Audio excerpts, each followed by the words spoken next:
Kagame ceux qui ont respecté accord to beta on a des armes. Donc beta on a armes ou ezali diplomatie. Donc beta on a armes ou ezali économie. On a ba berikende ba ebisaki Paul Kagame. Même si Kagame, nous allons te fragiliser quand on a ba armes mibale. Armes mibale. Première arme, c'est la diplomatie. Deuxième arme, c'est l'économie. Bandeko Kagame a joué en aventure. Kagame pensait qu'il peut tirer une solution. Na ba Belge, na ba Français, ba bomisier. Parce que makambo yo, ezo komela na minito yo bandeko nanga. Économie na Rwanda, dépression sur dépression. Carburant na Kigali ezati. Ils ont même la difficulté, hein, pour votre information, la difficulté de faire des navettes. Il y a comme ça la ravitaillement. Parce que carburant ezati. Lobi na lobaki loko lobaki. Lorsque les Américains frappent, les Américains sont en bêta. Les Américains sont bêta avec précision. Ceux qui sont Américains sont bêta avec précision. On avait parlé de ça. Monisikoyo, modèle ba bêta Kagame. Ba analyste ba bandi de Yakoloba parce que Rubio balingi date ya juillet ezala boycotté. Date ya juillet ezala boycotté. Ça c'est la décision des États-Unis d'Amérique au travers Marco Rubio. Balingi date wana ezala boycotté. Yango ba Congolais. Accepterez-vous Mukonzamboka kutana Muchopi. Muchopi a commis na suka. C'est un robot que les Américains eux-mêmes ont fabriqué. Ça analyse très approfondie. Alors, on a coupé la tête de Kagame. On va couper yango. Tout est la biloma soloti. Tout le qui est sa dernière virage. Kagame pensait que a un problème na Kabila. Sans tenir compte que la personne qui est au pouvoir, ce n'est pas Kabila. Kagame pensait que Tshisekedi serait à Ozala Kabila. Ne ba na ko sala ba jena Kabila. Ba aventure na ba on sala Kabila. Aiko kutana na muto pesa yi espacité. On a utilisé tous les armes possibles. Oh Kagame bana ko utiliser biso peut utiliser en na ba façon nyonso. C'était l'objectif ya ko anéantir Kagame. Et a on a zo ibisabino bande konanga Tokoeko lala tolamuki un de ces 4 matins qui coup d'état na Kigali. Pour votre information. Nalobi Nabino, Tokoeko lala tolamuki un des 4 matins qui coup d'état na Kigali. Oui, pourquoi on a eu Sabino Bongo? Lobby Bakota qui réunion. Moubarak Munganga Kota qui réunion. C'est lui le chef d'état-major. À Kota qui réunion. Bakabaré Bazalaki, Batola Nyo Bazalaki, Bakota qui réunion. Les choses ne marchent pas à Kigali.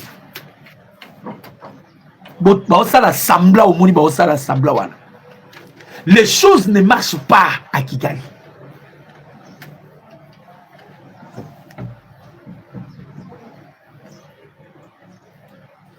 Les choses ne marchent pas.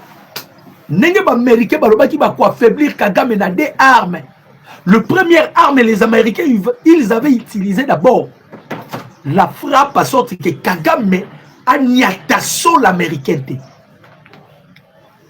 Parce que ce qui a dit aux États-Unis, les Américains ont dit qu'ils alors, pour ne pas bombayer bien, il faut bêter nous aux États-Unis.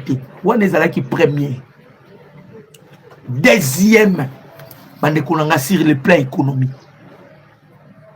Sur le plan économique. Maxime Prévost a besoin de réponse. Auto PC réponse, c'est pas américain.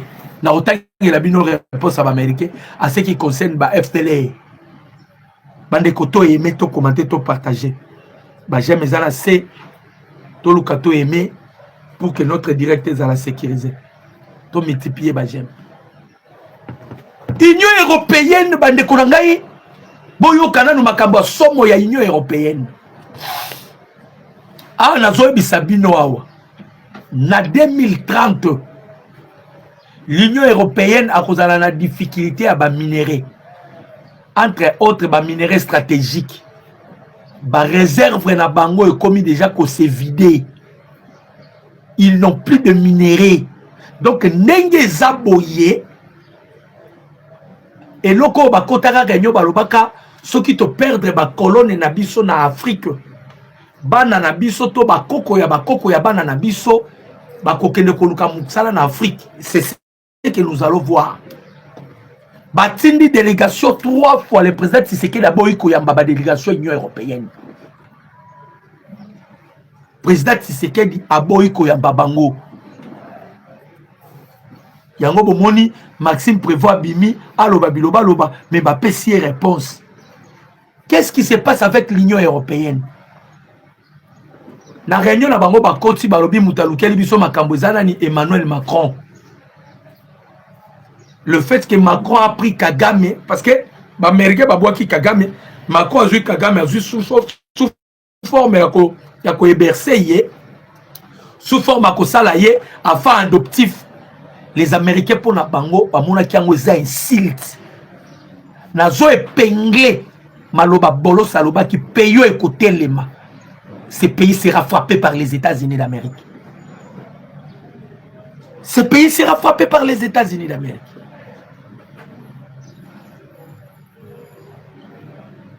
Sikoyo, Paul Kagame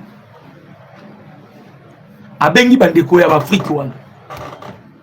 Baba Fort Nyasibwe abengi ba Obasanjo bekiri na ye wana nyoso. Bato yo président Tshisekedi abotolaka bango ba terre pardon manini ba mukonza boka botelaka bango ba exploitation minière 600 titres d'exploitation minière. Kagame abengi bango nyoso.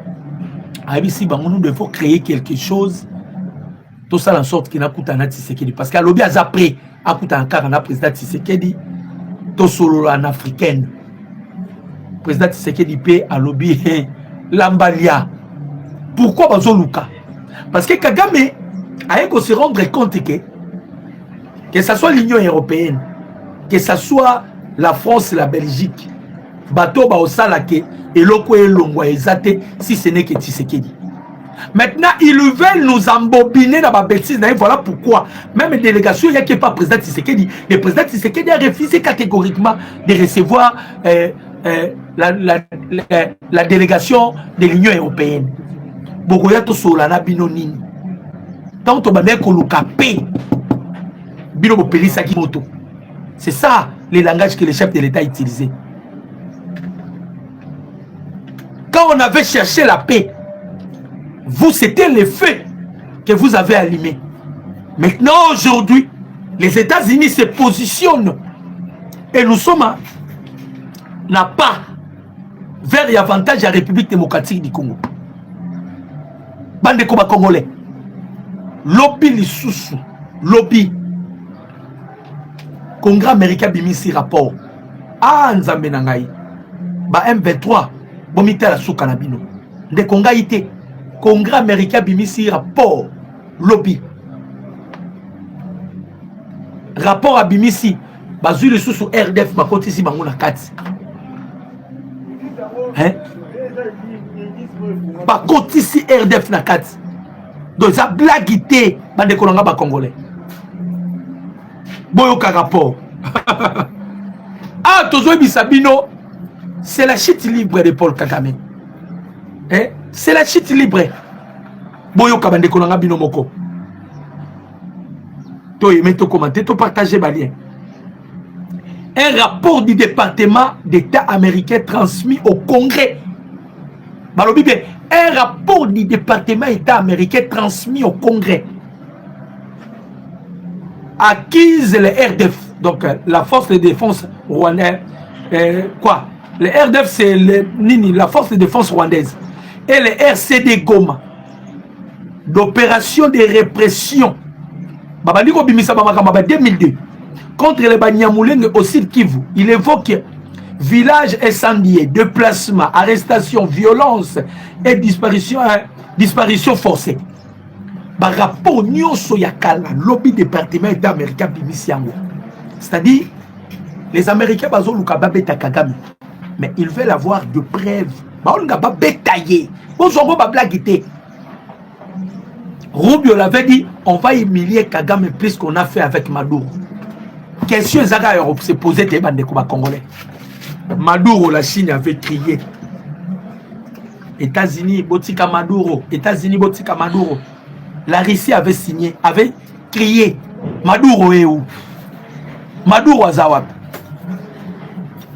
Bah, espère, bah, bimisi rapport. Secret. Bah, Rwanda, boyebite boyoka. Bo benga na Kagame na pouvoir. Boyoka secret na bino awa. Boyoka secret. Yangoyo. Balobi boye. Entre 2025 na 2026. Ba Rwanda boyoka. Bolanda kangai. Il est temps de faire la manifestation pour benga na Kagame na pouvoir. Nana batna Kigali balanda kanga. Hein? Il est temps de benga na Kagame na pouvoir. Boyoka rapport. Balobi entre 2025 na 2026. 4000 tombes, bien, 4000 tombes, 4000 tombes supplémentaires ont été créées au cimetière militaire de Kanombe. Le nombre de soldats qui s'y sont enterrés ne cesse d'augmenter. On a l'impression que les soldats rwandais meurent en grand nombre. Le Rwanda n'est pas officiellement en guerre. Alors pourquoi tant de soldats meurent-ils? 4000 nouvelles tombes. Et ce ne sont que les soldats dont les corps ont été retrouvés. Qu'est-il? Hein? Pardon. Ce sont que les soldats dont les corps ont été retrouvés. Qu'en est-il de ceux dont les corps n'ont jamais été retrouvés? Nous l'avons déjà dit. Si Paul Kagame poursuit cette guerre, le Rwanda risque de perdre toute une génération de soldats. Boyoka. Toute une génération de soldats. Rwandais, réveillez-vous, posez-vous des questions. Pourquoi des soldats sont-ils enterrés? Qu'est-ce qui passe-t-il réellement? Les analystes disent ceci. Kagame n'a jamais décrété la guerre. Kagame n'a jamais déclaré la guerre. Mais qu'est-ce qui fait que cimetière Yakanombe, Balobi 4000 tombes et se multiplier? Et les experts basali ba enquête balobi Kagame azo koufisa ba militaire na yé na niveau vous ne pouvez pas imaginer. Bazo koufa ebele ba souda ya Rwanda. Alobi ali rouva les choses. Kagame risquerait de sacrifier toute une génération et que le Rwanda et vous allez sous na bala mibalité. Toyebi sakabino. Tokangi ba soda ya Rwanda. Tobunda tokangi ba M23. Non, ba Rwanda penda R9. Ba ebisi biso boye. Ba lui Kagame kangaka biso par force azotinda biso awa. Mais c'est qu'on a constaté soto kota facilement. Mais kobima na biso ezozala difficile. Ndeko tu bokangi nga vibo na kumisi nzambe. Parce que tozo kufa ebele. Et ça système au président Tshisekedi a tiré Kagame. Kagame se croyait plus malin. Batmando comme on a oh non président Tshisekedi pour ni no okeneko okota na Rwanda bundate. Biso toi qui na système auto instauraki. On ne devait pas aller kokota na Rwanda. Biso toi ndeko bundaka na Congo. Mais na Congo na biso toi ndeko bunda. Bon on dit to bande aussi ça maman. Ndeto bande aussi ça maman. Ndeto bande aussi ça maman. Ce que yo Kagame eko se rendre compte. Armée Zali Soussou forte. Les États-Unis m'appellent ultimatum. Calendrier Bimi. Degré de force, il va quitter le Congo. C'est alors que Kagame va demander maintenant Tokutana président Tshisekedi. Tokutana président Tshisekedi. Tosolana président Tshisekedi. Les Congolais pourquoi accepter Ango? Liboso Zaki Joseph Kabila. atindi bémissaire na ye na Angola. Bakutani na Lorenzo. Oh non, je peux aussi Kotsambongo na ngai, mais Tshisekedi a permettre ngai kaka na zonga na Congo. Le président Tshisekedi a kutani na Lorenzo. Ayebi si Lorenzo ngala benga na Kabila na Congo. Oh. Si Kabila veut retourner au Congo, qu'il vienne affronter la justice congolaise. Ya lo barakaza innocent. Aya siko yoba sambisa. De la même manière avec maintenant Paul Kagame. Donc Kagame plus moni président Tshisekedi aza mwana mukie. Oh non nakutana Tshisekedi aza ndeko na ngai. Président Tshisekedi le loi commune ndeko na yo. Kagame. Président Félix il est là commune ndeko na yo parce que commune na souka. Même les 15% que vous avez demandé là, le président Tshisekedi a refusé. Ils ont demandé les 15%. Talaka Union européenne a commis à niveau à négocier. Hein, bande comme Congolais. Union européenne a commis à niveau à négocier. Ote Tshisekedi, Tsanase, Pesabi soit à 15. Le président Tshisekedi a dit non. Le chef de l'État a dit non.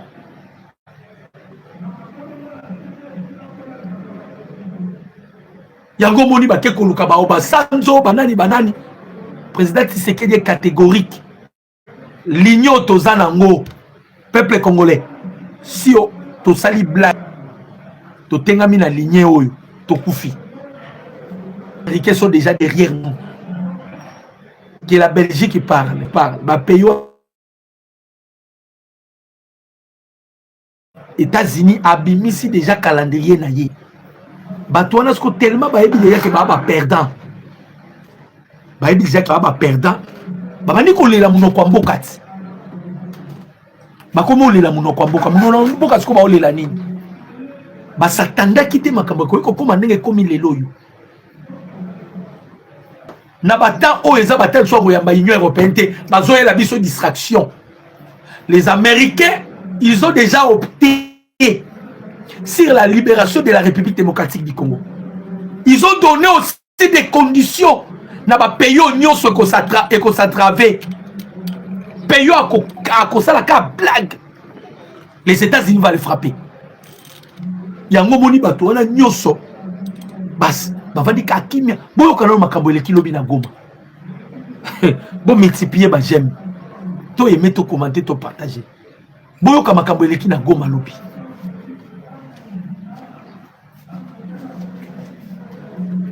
Ba soda conscience comme ya pour votre information. Ba soda pe la conscience comme ya. Ba comprendre que ba obunda guerre moko boyeza sans fin. Guerre moko boyeza ngatina boyoka. Lobi na axe Nord Kivu. Point de la situation na Goma ville. Na borne numéro 13, lobby, na borne numéro 13. Une découverte importante a été faite. De nombreuses tenues et des armes militaires ont été abandonnées sur place. Des jeunes Tutsis enrôlés au sein du M23 ont jeté leur effet militaire avant de traverser la frontière vers le Rwanda. Par ailleurs, des jeunes Congolais ont également fui sans laisser de traces. Cette vague de désertion s'explique par plusieurs facteurs majeurs. Des salaires impayés qui démobilisent ces troupes, une famine sévère, les combattants manquent cruellement de nourriture, des morts en cascade au front. Des morts en cascade au front provoquant une panique généralisée dans leurs rangs. Du côté de l'aéroport de Goma, la situation a également changé de manière radicale, alors qu'on observait auparavant une forte concentration de militaires. La zone se vide. Désormais, un seul militaire monte la garde à la porte de l'aéroport. L'aéroport, il y a Goma. Baromo monaka soda moko. On a zoé bisamino bato Goma nde ba benginga lobby. Bato Goma. Na aéroport ya Goma baromo mona soda moko. Problème ezo lekeza nini? Ba vandika ba remarquer ba moni ba jeune oyo parce que Kagame rola ki ba jeune bana mike. O ba uté Kigali. Bande kolanga. Ba bande olongola ba teni. Ba bande olongola ba te ba bwaki na minduki.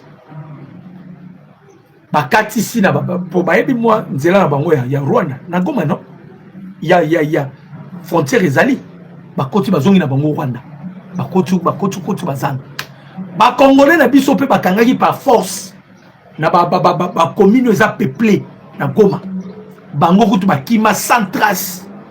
Donc à l'heure où je vous parle ndenge nazo bisabino awa soki ba wazalendo ba attaquer kaka Goma na tongo oyo tozo aéroport ya Goma. Soki ba wazalendo na tongo oyo ba attaquer Goma nazo bisabino Dieu me témoin makambo nazo bisabino makambo leki lobby. Et salami kaka na Goma te. Et salami na ba plusieurs endroits ba ligne de front ebelé. Ba soda ba komo kima bango moko bazo kima. Yo aussi ba soda ba information te. Vous ne pensez pas que vous pensez que les soldats là ne suivent pas les informations. Oh ba yo ki Rubio à lobby. Oh ba yo ki Kagame koti si réunion. Lobby ba koti ki réunion. Kagame lobby on ne peut rien faire. Ça c'est entre la vie et la mort. Na lobaki na bino déjà. Quand les Américains disent 1, c'est que Babongi c'est déjà 99. C'est si avant baloba makambwana, ba yebisaki déjà Kagame ba bengi ba bi papa. To pekisio yo kiti. To risque automatisa vitesse eza supérieure. Yo soza makasi kobima na Congo te vanda na Congo. Eh, si tu te sens pena que okoki kobima na Congo te vanda na Congo. Tokosunga yo. Eh, les Américains sont comme ça. Bande ko ba jamais ça na seto multiplier ba jeune. To aimer, to commenter, to partager. Naba to nyoso ba koti ba bosa na iko aimer, to tsa ba jeune. Bomoni place to kei. Ba soda ba bandi ko kima bango moko. Na mboka moko RDF moko ami bomaki ye moko. Nzaleleki ami beti masasi. Ami bomaki RDF na mi bomi ye moko nzaleleki. Ami beti masasi ami bomi. Pour na koyebisa bino bande ko na ngai même Kagame place avant d'aoye batalobi ah donc nazo bima pena Kongoko si c'est que diara to solo là Kagame a perdre avantage nyonso to d'approvisionnement mais ça le président Tshisekedi et pas américain tant de signer ba deal mais c'est le président Tshisekedi le Congo est béni vous êtes obligé ba pays voisin na yo pe ba bénéficier pe na ba minerai na yo. Comme le président Tshisekedi n'est pas rancunieux, le président Tshisekedi est américain, ça va problème exact. So y Rwanda ba loya zo ba minerai kosomba problème exact. Déjà te ka zo ofele non. Kosomba, so ba na kosomba problème exact aya na la porte est grandement ouverte. Parce que Kagame a boya ki Kagame ya a besoin, on dirait ça la contrôle ya est. So a besoin pe ça 5000 tonnes na Belgique, il peut donner sans que personne les demande. S'il peut donner 10 000 tonnes, s'il peut donner 20 000 tonnes, c'est-à-dire pour la Kagame, Tshisekedi ne pouvait pas avoir contrôle, il y a Est. Contrôle, il y a Est, et Tsikala Maboko Naï. Yé, Azobo son adversaire au Azali Bosonaï. Et là, on est Kagame. Maintenant, ici, Aza sansa kobimisa batune pour basoda musu déjà ba okima. Biso peut comme observer cesser les filles. Babi babima botala bango de ba obi.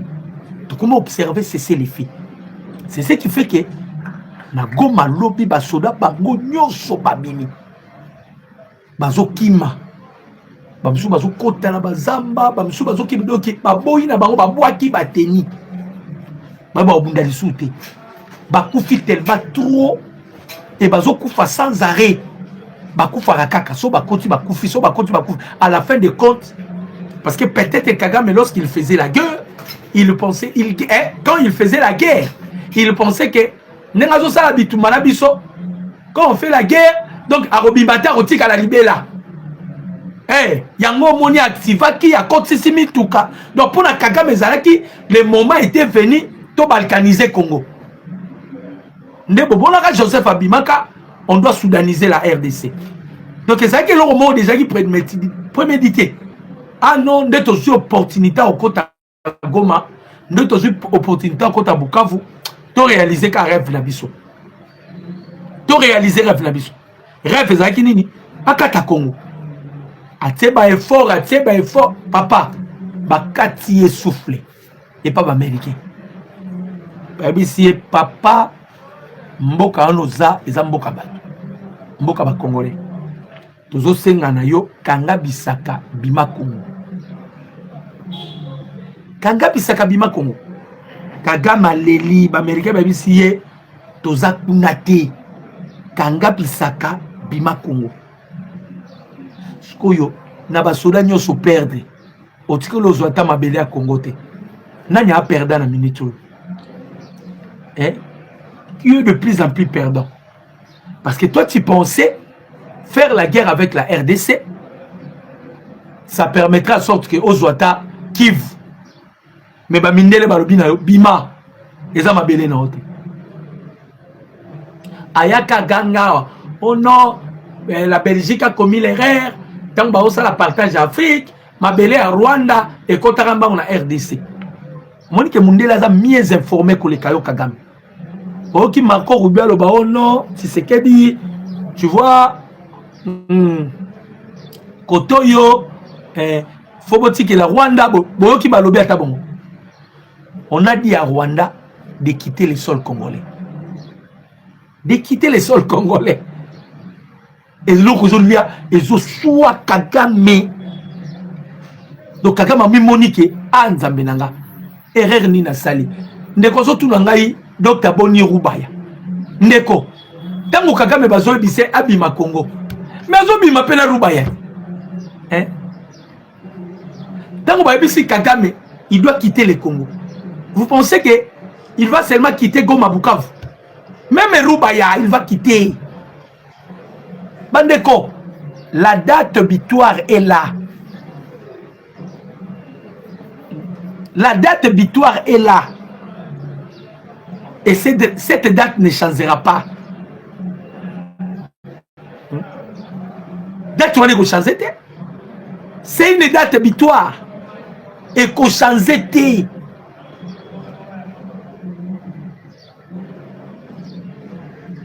Bakoti réunion lobby. Kagame Azotu na kabarebi. Qu'est-ce qu'on doit faire? Qu'est-ce que nous allons faire? Ce que vous devez faire, c'est retirez-vous, non? Parce que Atusuki Paul Kagame. Kagame a commis au bout des souffles. Surtout que Bandeko ba Congolais Ozobunda il cherche à sorte que Osa le loro moroboué mais et simbati ba Belge ba betaki li solo balobi ono tala kindoki ba Belge Maxime Prévost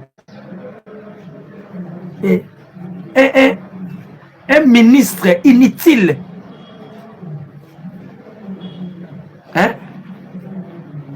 Un ministre inutile. Tala babeli jelo bali basala. Ba données nyoso eza changé déjà. Tous les données sont changées. Ba Belgique balamukio non. Il faut que les retraits des troupes rwandaises se fait directement avec la neutralisation des FDL. Bon, qu'à réponse, c'est si bon. N'a pas américain. Sony, n'a pas belge. Kagame est grillé. La réponse des États-Unis au gouvernement rwandais. Les FDLR, Oyo Kagame Olobaka, sont dans les zones contrôlées par les M23 et vous. Les congrès américains fait comprendre que les FDLR se trouvent dans des zones sous contrôle du M23. Donc, dans les secteurs où les Rwandais et ses alliés ont une influence directe. Les M23 ne sont pas indépendants car il existe un schéma clair de coordination de ces troupes. Il ajoute que les Rwandais utilisent la culpabilité internationale liée au génocide comme un bouclier pour dissimuler ces crimes en République démocratique du Congo, en continuant à manipuler les narratifs. Donc, Makambu Maxime Prévost Lobaki, na maye wo ba ebisi e papa les FDLR eza na ba zone eza sous occupation na bango eza na Rubaya eza na sous occupation na bango. Il est temps qu'il baba neutraliser ba FDLR pour na biso biloko wana toza kuna te. Pour na biso biloko wana toza kuna te. Yango moni ba pays nyonso Afrique ba ennemi ya République démocratique du Congo. Bali basala mo eloko moko ndeti to sala moi eloko moko mini moko sommet to kutanisa Tshisekedi na Kagame. Président Tshisekedi ya boyi biloko wana nyonso. A boyi biloko wana nyonso. Skoyo awa Kagame, c'est lui qui est le perdant. Azoye bate asala nini. Ba Américain ba ebisi tu dois sortir. Kagame soki obimite okosambo. Ba obeta na gauche, ba obeta na droite, carburant na Kigali ezate. Mbongo inflation monétaire. Obara biso sanction.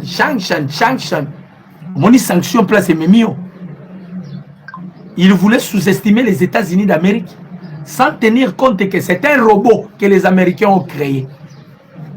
Bango moko ba américain balobi to bomaskoyo système oyo. Parce que Kagame a un système. Bazuka elo ba tieka tinaye. Tout ce que Kagame faisait au Congo, c'est tout un système. Basalaka ye bongo za ba américain. Basalaka ye pona ba intérêt ya ba américain. Mais les Américains se rendent compte les robots azali sous le contrôle na bisoté. Ba pièce ba tsaka katinaye c'est déjà endommagé.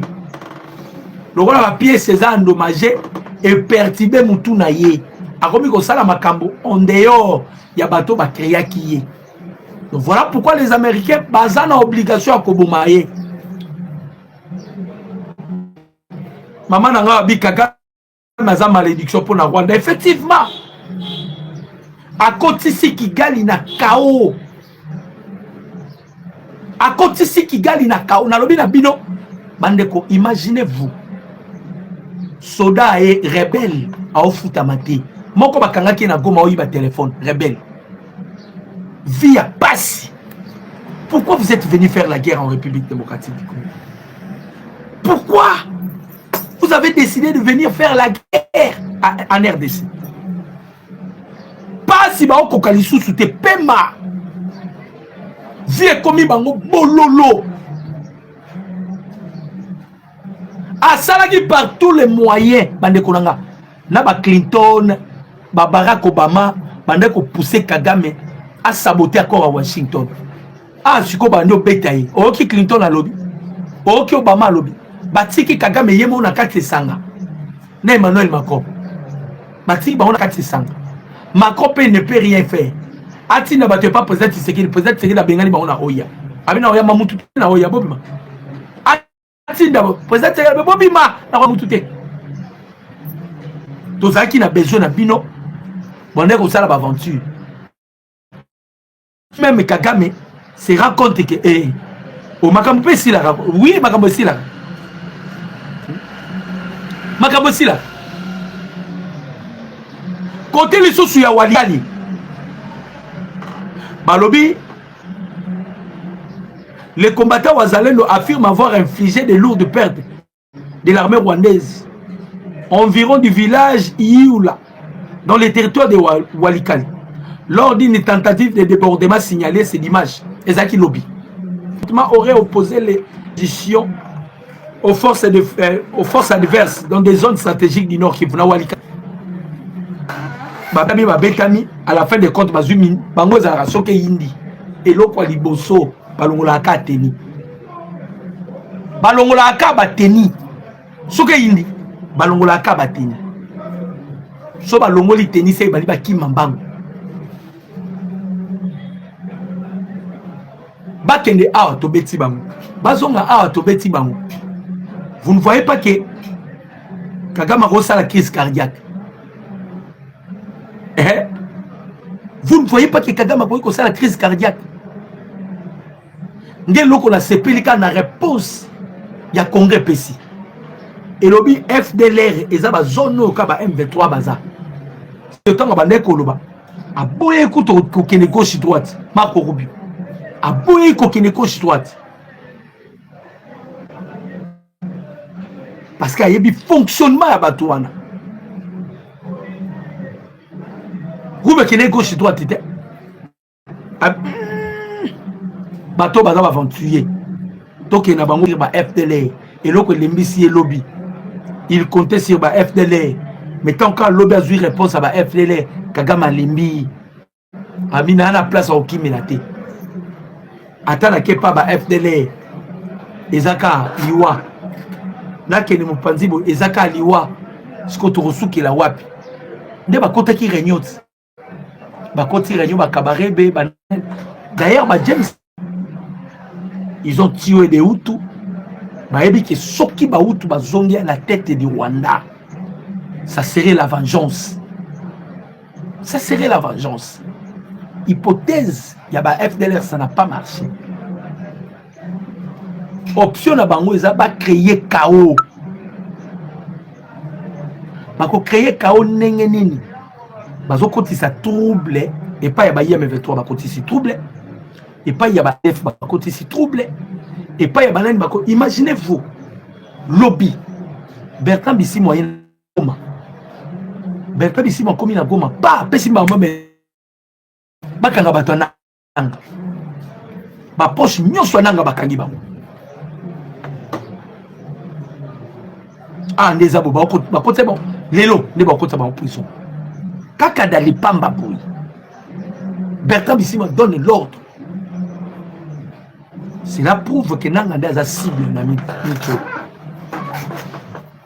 maintenant par quel moyen. Vous savez, avec Magoula Paloukou, ça crée des choses. Ils veulent maintenant faire avec Nanga, la façon moro boyer. Et il y a sous forme que peut-être Nanga a commis qui erreur, peut-être Nanga ça qui est l'autre moro boy. Il y a mon débat ça la sikoué. Nanga lobby koututé. A Monica Batuna banyo kanga bango banyo kanga. Nye. Yemoro déjà affaibli. Boyanga affaibli. Extrêmement affaibli. Batali gauche, batali droite. Obima Goma. Obima Bukavu. Donc, Goma Bukavu, vous avez qui n'ont courte joie. Et ils pensaient que Bakoy Kotikala. Mais à lire où va les choses. Même un mixage, un brassage, pardon, dans le programme, il y a PDD, RCS. Parce que CONOPS des opérations, normalement, on devait procéder aussi dans l'opération. CONOPS des opérations. Il fallait qu'on procédait dans l'eau. Mais n'est-ce qu'à Roubia, dans le Bolokaki, comme il y a un bango, il y a un Kagame. Kagame a comme une piste à cicatrice Zoluka créé. Kagame doit créer des jets, doit multiplier des moyens, doit multiplier des moyens pour Zoluka Yango. Peut-être à quoi il data, peut-être à quoi il ça les locaux parce que États-Unis si à l'Obaki, tout veiller na Kagame. Biso, toujours veiller na Kagame. Malobaki, Babombaki. Nous veillons et pas Kagame. Total à Kagame, s'il va respecter ou il ne va pas respecter. Respecter, ça va. Si Kagame ne respecte pas, oh, lui-même il va aimer. Bande Konanga. Awa, Batunyo soba komi ko futa oya bango mbano.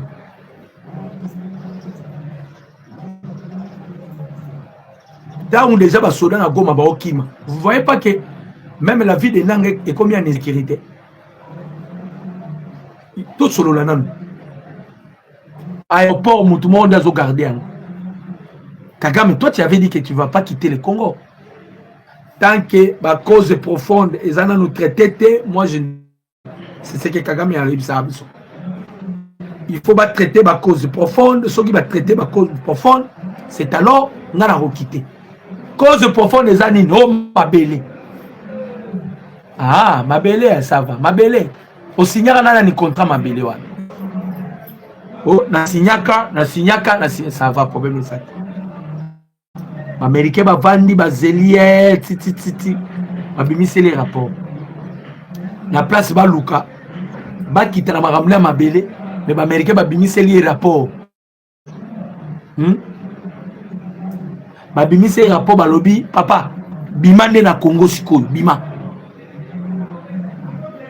Bima na Congo. Loko yozo so mo ba black bima. Sokyo bimite okosabo. Ba William Ruto, ba Museveni, babandi kolela. Babandi kolela, batwana nyoso banda kolia na Congo. Tous ces gens-là vivaient au Congo. Des peuples congolais. Avec les terres que Joseph Kabila Pesaka Bango. Ba exploiter minerais congolais. Basala nyonso ba osala. Bazala ki na nyonso